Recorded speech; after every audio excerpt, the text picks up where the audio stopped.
তো বন্ধুরা আমি চলে এসেছি দেখো সার্ভের কাজে। সেখানে কত সুন্দর পরিবেশ সেগুলো তোমাদের ঘুরে ঘুরে দেখাচ্ছি।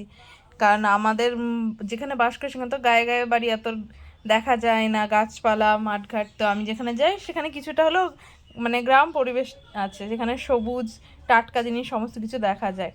তো এটা কোনো মাঠের জমি বা চাষের জমি না, এটা হচ্ছে বাড়িরই জমি। মানে কাকিমা, আমি যে সার্ভে করতে যাই সেই কাকিমা হচ্ছে ওই জায়গাটা ফাঁকা পড়েছিল তাই সবজি লাগিয়েছে। দেখো, খাওয়ার প্রয়োজনও লাগে, বিক্রি করে কিছু পয়সা আয়ও হয়। তো মানুষের বুদ্ধি থাকলে কত কিছু না হয়। তো দেখো আমার খুব ভালো লাগছিলো। তার এই কাকাটা হচ্ছে পাট গাছের পাশে যে হচ্ছে ঘাস হয়েছে সেই ঘাসগুলো ছাগলকে খাওয়াবে বলে নিয়ে যাচ্ছে। তো দেখো লাউ গাছ লেগেছে, এত সুন্দর লাউ হয়েছে কি বলবো। তো এগুলো বিক্রি করে তো অর্থ উপার্জনও করে। তো মানুষ তো জানোই অনেক কিছুভাবে উপার্জন করা যায়। তো এই লাউটা দেখো পুরো আমার মুখের সাইজ। তো যাই হোক বন্ধুরা, এগুলো আমার খুবই ভালো লাগে, এগুলো আমি ঘুরে ঘুরে দেখি এবং তোমাদের দেখাই।